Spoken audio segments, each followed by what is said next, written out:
نحمدہ نصلی علی رسولہ الکریم۔ السلام علیکم ورحمۃ اللہ وبرکاتہ۔ حضور صلی اللہ علیہ وسلم کا ارشاد ہے، اول ما یحاسب بہ العبد یوم القیامہ الصلاۃ۔ سب سے پہلے بندے کا جو حساب کتاب ہوگا قیامت کے دن وہ اس کی نمازیں ہوں گی۔ فإن صلحت صلح لہ سائر عملہ، اگر اس کی نمازیں درست ہوئیں تو اس کے سارے اعمال درست ہوں گے۔ وإن فسدت فسد سائر عملہ، اور اگر وہ خراب ہوئی تو باقی کے سارے اعمال خراب ہوں گے۔ سورہ مدثر میں اللہ سبحانہ و تعالیٰ نے ایک نقشہ کھینچا ہے جہاں پر جنت کے جو لوگ ہیں وہ جہنم کے لوگوں سے بات چیت کر رہے ہیں، اور جب وہ بات چیت کرتے ہیں تو وہ کچھ سوالات کرتے ہیں، یعنی وہ سوال کر رہے ہیں کہ کون سی چیز تمہیں لے آئی یہاں تک، دوزخ تک۔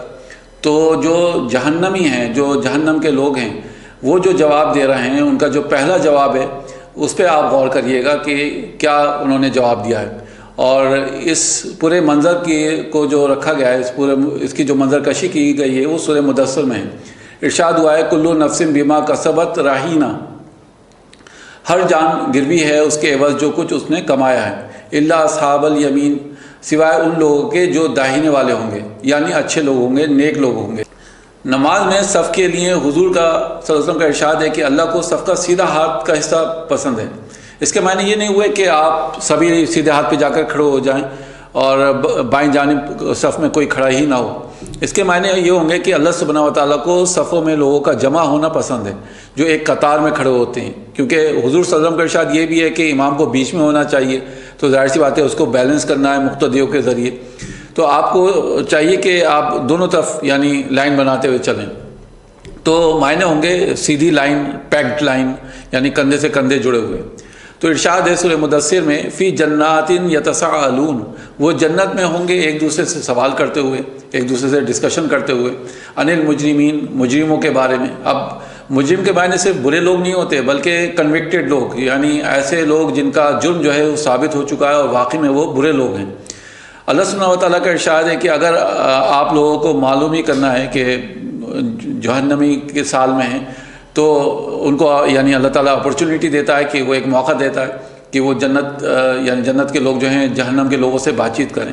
تو جب وہ سوال کرتے ہیں جہنمیوں سے، پوچھتے ہیں، ما سلککم فی سقر، تم لوگوں کو کس چیز نے جہنم میں ڈالا، یعنی تم لوگ یہاں پر کیسے پہنچے؟ تو آپ یہ دیکھیے کہ وہ لوگ ہیں جو جہنم کی آگ میں جل رہے ہیں، لیکن ہمارے لیے اور آپ کے لیے ایک میسج چھوڑ رہے ہیں ساتھ میں کہ بھائی دیکھو، دنیا میں رہتے ہوئے تم یہ جو اعمال ہیں نا، ان کو کبھی مت کرنا ورنہ تمہارا انجام بھی یہی ہوگا۔ تو جواب کیا تھا؟ قالوا لم نکو من المصلین، وہ کہیں گے کہ ہم نہیں تھے ان نمازیوں میں سے جو پابندی سے نمازیں پڑھا کرتے تھے۔ آپ سوچیں گے کہ میں نے اس کی ترجمانی ایسی کیوں کی ہے؟ یہاں کہا جا سکتا تھا کہ ہم نمازیوں میں سے نہیں تھے، یعنی ہم نمازیں نہیں پڑھا کرتے تھے، لیکن کہا جائے اگر کہتے ہیں لم نصلی، صرف اگر لم نصلی کہا جائے تو اس کے معنی ہوں گے ہم نے نمازیں نہیں پڑھی۔ اگر کہا جائے لم نکو نصلی تو ہم پابندی سے نمازیں نہیں پڑھتے تھے، اور اگر ہم کہیں گے لم نکو مصلی تو ہم نے پابندی سے نمازیں نہیں پڑھی، یعنی ہم نے مسلسل پابندی سے نمازیں نہیں پڑھی۔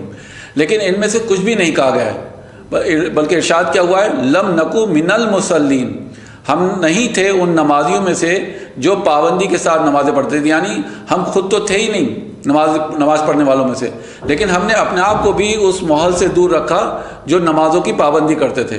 ہم جو ایسا ماحول تھا جہاں پہ لوگ پابندی کے ساتھ نمازیں پڑھا کرتے تھے، ہم نے اپنے آپ کو اس ماحول سے دور رکھا۔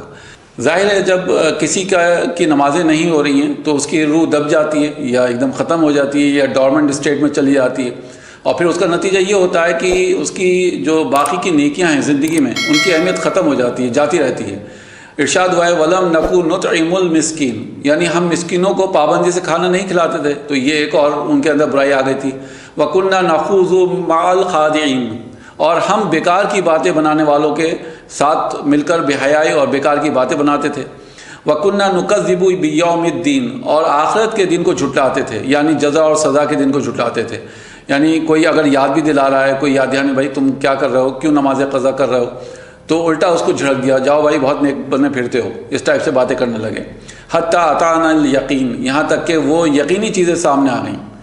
سب سے بڑی رحمت اللہ تعالیٰ کی ہے کہ ہمارے درمیان قرآن موجود ہے اور بتا دیا گیا ہمیں کہ کیسے اپنی زندگی بتاؤ، اپنے یعنی اس قرآن کے حساب سے تمہیں اپنی زندگی بتانا چاہیے۔ لیکن اس کے باوجود بھی اگر بندے نے یہ ٹھان لیا ہے کہ بھائی مجھے جہنم کا ایندھن بننا ہے، مجھے اس قرآن کے حساب سے اپنی زندگی نہیں بتانا ہے، بلکہ مجھے اپنی مرضی کے حساب سے، اپنے بڑوں کے حساب سے، اپنی مرضی کے حساب سے اپنی زندگی بتانا ہے، تو پھر اس کو کون بچائے گا؟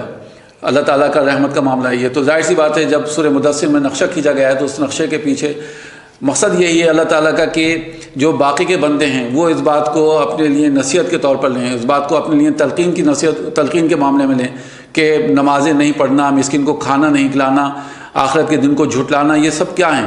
یعنی یہ اسٹیپ بائی اسٹیپ ہیں۔ پہلے انسان کے اندر نمازوں کا معاملہ کم ہوتا ہے، جب وہ نمازوں سے دور ہو جاتا ہے تو شیطان کے لیے بہت آسان ہوتا ہے کہ اس کو وہ اچک لے، اس کو اپنا شکار بنا لے، اس کے اندر اور بری چیزیں ڈال دے، یعنی وسوسے ڈالے بآسانی۔